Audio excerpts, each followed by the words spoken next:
You're listening to the Everything Jewish, 10 minutes at a time podcast, where you'll learn about every Jewish topic imaginable in about 10 minutes. Okay, quick Jewish humor-style disclaimer before we get rolling. I'm going to mispronounce some Hebrew. Why?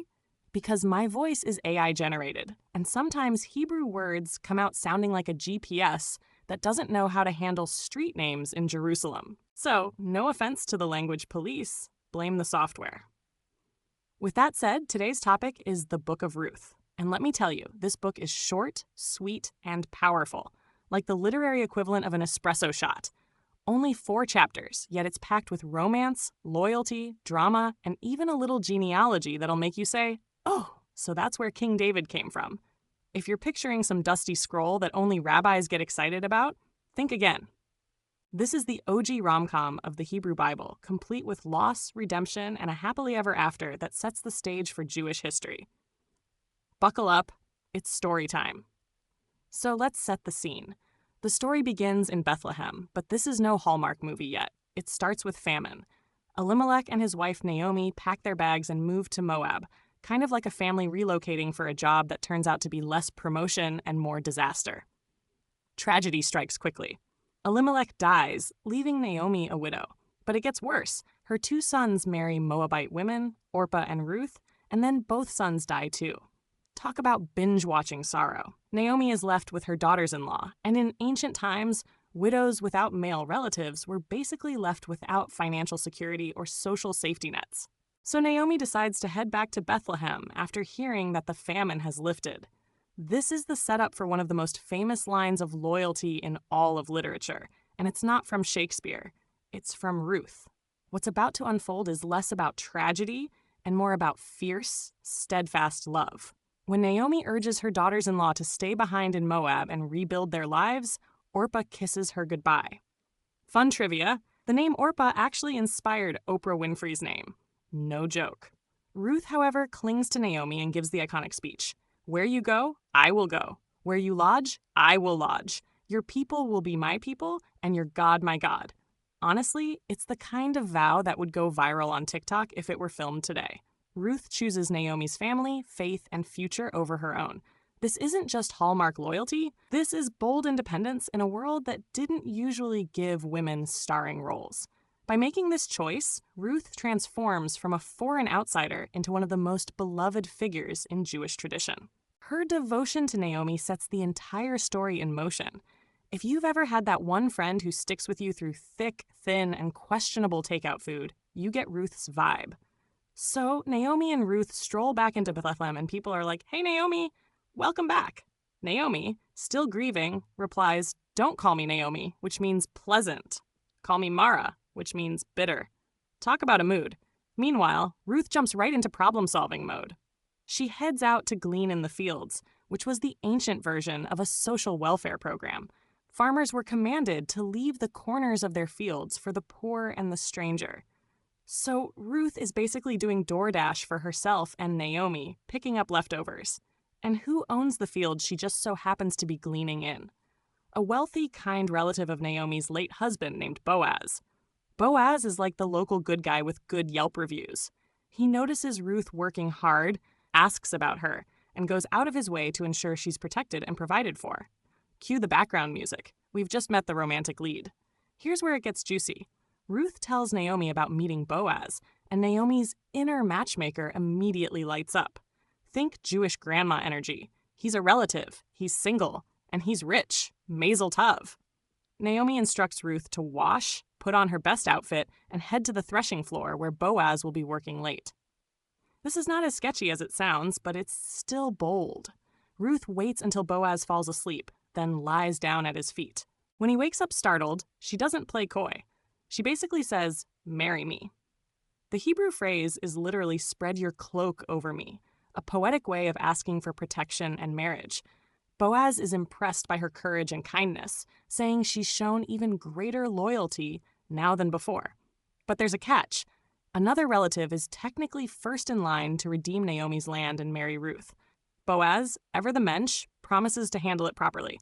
The next morning, Boaz heads to the town gate, which functioned as the community courthouse.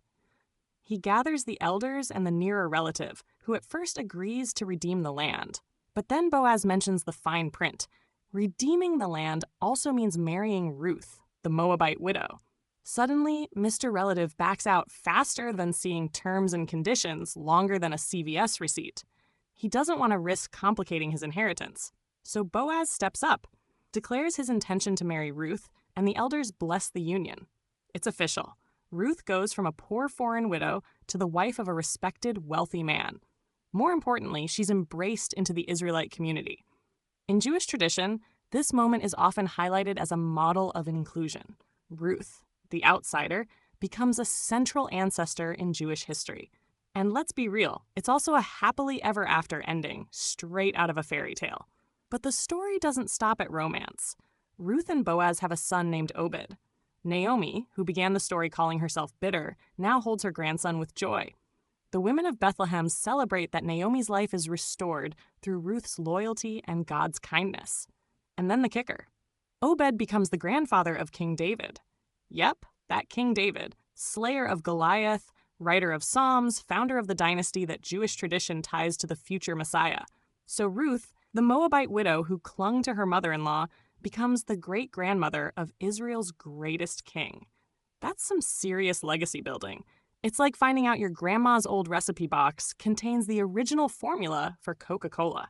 Suddenly, this tiny 4-chapter book isn't just a nice love story. It's a turning point in the biblical narrative, connecting personal devotion to national destiny. Now let's pause and talk themes, because the Book of Ruth isn't just a nice bedtime story. First, loyalty. Ruth's devotion to Naomi goes beyond logic, and it's celebrated as the highest form of love. Second, kindness. Boaz's generosity and respect stand out in a world where he could have ignored or exploited Ruth. Third, inclusion. Ruth is a Moabite, and yet she becomes one of the most honored figures in Jewish history. This flips the script on ancient ideas of insider and outsider. And fourth, redemption. Naomi's despair turns to joy, Ruth's poverty turns to security, manjai, and the family line is restored. It's a masterclass in how small, everyday acts of loyalty and kindness can change the course of history. Think of it as the biblical version of pay it forward. Except instead of free coffee at Starbucks, the reward is the Davidic dynasty. Culturally, the Book of Ruth is read every year on the holiday of Shavuot, the Festival of Weeks. Why? Because Shavuot celebrates the giving of the Torah, and Ruth embodies the choice to embrace Judaism voluntarily. She wasn't born Jewish, but declared, "Your God will be my God," which is as dramatic and inspiring as it gets. Also, Shavuot is tied to the harvest season, and Ruth's story literally takes place in the fields during harvest. So you've got thematic alignment plus a story short enough that no one falls asleep while reading it in synagogue. Beyond the holiday, Ruth has become a symbol of conversion, loyalty, and resilience. For many, she represents the idea that Judaism isn't only about where you're from, but about the choices you make. It's not about bloodlines, it's about commitment. And that's why Ruth's story has remained so beloved across generations. So to wrap this up with a bow, the Book of Ruth may be short, but it punches way above its weight. It's got grief, loyalty, romance, redemption, and even a genealogy bombshell. Ruth's decision to stick with Naomi changes not just her life, but the trajectory of Jewish history. Boaz's kindness shows us what true decency looks like, and Naomi's transformation from bitter to joyful reminds us that despair isn't the last word. Whether you see it as a love story, a cultural lesson, or a theological drama, Ruth delivers. And honestly, it's the kind of story that makes you want to call your mom or best friend and say, "Thanks for sticking with me." That's the real power of this little scroll.